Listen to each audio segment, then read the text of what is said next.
Joining us now is Alyssa Farah. She is the former White House communications director under President Trump, who stepped down at the beginning of December. Alyssa, I appreciate your willingness to come on and talk to us. You left in early December because you say you saw what was coming.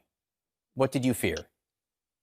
Well, John, thanks again for having me. And first and foremost, I want to say that what happened at the Capitol was unacceptable, un-American, undemocratic, and any Republican, Democrat, person of any political stripes needs to be able to denounce it in the staunchest terms. But I'll tell you this, I had growing concerns about the fact that I felt like we were misleading the public with this endeavor to say that the election was stolen.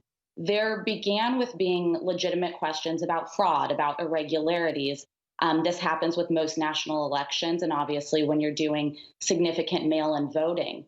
But we had paths for recourse, more than 60 cases that went before different courts, many with conservative judges. And it became abundantly clear we just didn't win. And that's okay. That's foundational to a democracy. But when you have the President of the United States not telling that to the 74 million people who voted for him, it does a tremendous disservice to them. And it worked up this frenzy and this sort of mob that we saw at the Capitol, and it's just unacceptable. You say the president and his advisors are directly responsible for what happened. Responsible for what?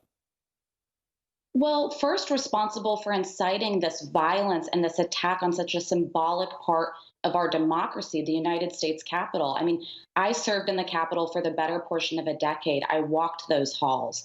They allowed this myth, this lie to take a life of its own, that the election might be overturned. And what the president could have done in the hours that unfolded, and this is what truly broke my heart, because he's a man that I served. I believe in America First policies. I believe in much of our policy agenda, but he could have used those hours to put out a forceful denunciation directly to the protesters to say, stand down. I'm asking you to dissipate, leave the Capitol, go home, vote, elect Republicans, but this is not what we stand for. And hours went by and lives were lost in the wake. And he didn't come out and forcefully say that. And that's unacceptable at any level. Capitol Police Officer Brian Sticknick is dead this morning, died overnight from his injuries suffered during the insurrection. How responsible is the president for that? It's first and foremost, it's heartbreaking. My heart goes out to his family. Again, as someone who served in the Capitol, just like at the White House, you become friends with the Secret Service. I knew many of the Capitol Police. They are good law enforcement officers who put their lives on the line to protect our nation's leaders. And it's awful. This all could have been avoided. That would be my message.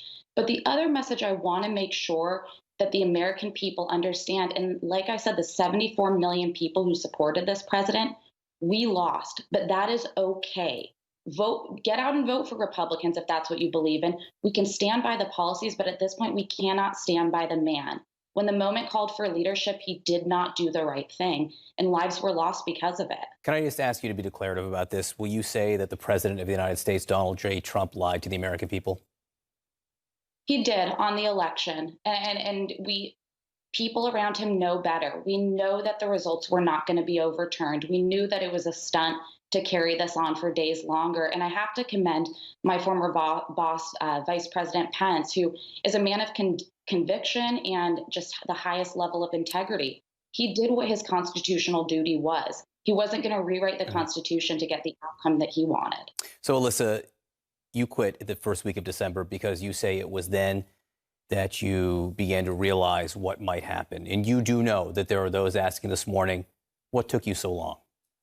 What took you so long? And that's fair. And something I want to be clear about is I believed in the policy agenda and much of what we accomplished, and I am proud of much of it. Creating the most inclusive economy in American history, record low Black unemployment, Hispanic unemployment, female unemployment. I'm somebody who believes in economic opportunity.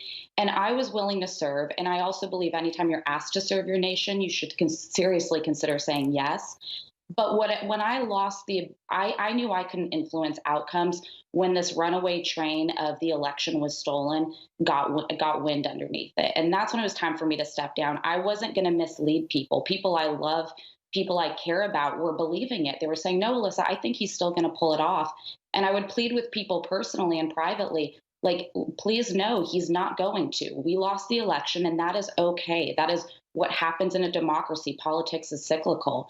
This was bound. If you tell people their vote was stolen, so foundational to who we are as a country, of course it's going to end in violence and in riots, and it's awful. Do you ask yourself what more you could have done and sooner to prevent this? Specific to the election issue, I just don't know. I was ready to go out after Election Day and say, look, there were incredible things we should be proud of. Record Hispanic turnout for Republicans, record Black turnout for Republicans, electing so many women to the House of Representatives, and say, you know, this president never planned to be in Washington forever. He didn't win, but there's a lot we should be proud of in our agendas moving forward. But I was asked to stand down, and the message instead of the election was stolen is what won the day. And it's wrong. And the American people need to know you can trust your institutions, you can trust your vote.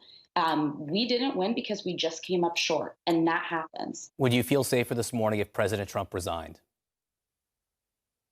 I think that it's something he should seriously consider. I don't think that when you've got just a number of days left, there's any need to carry on kind of the charade of an impeachment. The People's House needs to get back to work. We need to get aid to tens of millions of Americans. I think Vice President Pence has stepped in as the real leader, getting the National Guard during this crisis that unfolded. And John, I would just say to you, you know, I've traveled all over the world and I've spent time in democracies much more fragile than ours. And what I saw in the Capitol is not representative of who America is. Just to be clear, and it should never. You would feel safer today if President Trump resigned and Vice President Mike Pence took over? I would. Could you ever support Donald Trump again for election? I wouldn't. And just candidly, there is a lot that he did right. There is a lot in the America First policy agenda that Republicans should hang on to. I want us to keep those votes of the 74 million people. I want us to build on the good of Donald Trump. But in a moment that called for leadership, that called for compassion, that calls for quick judgment to save lives, he came up short. He didn't make the right call. To those who say to you, Alyssa Farah, you're doing this now because you want a job somewhere after this. You're doing this now to clean up your own reputation, you say? I have a job for one, but I stand by the positions I held in the White House, the public statements I made, the private counsel that I gave. My belief was always it's better to be in the room and try to influence outcomes for the better than to cede that position of authority to somebody who may not have the best interest of the country at heart, who may not have my values and convictions. I consider myself proud of my service, but I understand that for many people, we are hurting because of the direction that this president has taken us. And to them, Glenn, the White House press secretary spoke out this afternoon, condemning the riots, calling the violence that unfolded appalling. And there are new reports today that federal prosecutors are looking into the role President Trump may have played in inciting this chaos. Prosecutors also announced federal charges in 15 criminal cases related to the Capitol Hill riots. What began with music and grand speeches at the Save America March before Wednesday's congressional proceedings to declare Joe Biden the presidential winner. Let's have trial by combat. Soon turned into mayhem. Oh, see how fast the cops turn around once they saw the numbers game.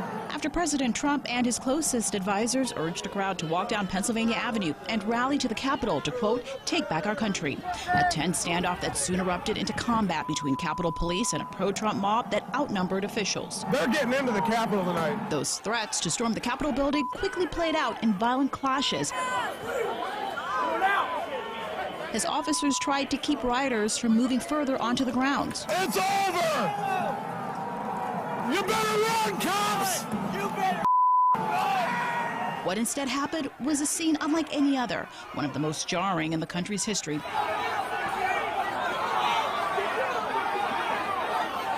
As Trump supporters breached security, broke police lines, and led a rampage through the Capitol Rotunda, vandalizing the historic building, ransacking offices of lawmakers, and even more alarming, challenging armed law enforcement officers who tried to restore order. That sounds like a gunshot. The situation escalated to a point where one rioter was shot to death while trying to lunge through this barricaded door, where armed police were on the other side protecting congressional leaders who were hiding. Other rioters were able to enter both Senate and House chambers as lawmakers rushed to safety. This occupation inside the U.S. Capitol went on for several hours before law enforcement officials, with more resources called in, were finally able to secure the area and move away the crowds. President-elect Biden said the nation is still shaken by this deplorable display, adding, "What we witnessed yesterday was not dissent, it was not disorder, it was not protest, it was chaos." Congress reconvened late Wednesday and finished the electoral vote count, eventually certifying Biden as the winner. Today, the cleanup inside the Capitol took hours to complete. Debris littering the area, broken glass, defaced areas, most of which can be restored. But what's more lasting is the heartache that's been inflicted on the nation inside the people.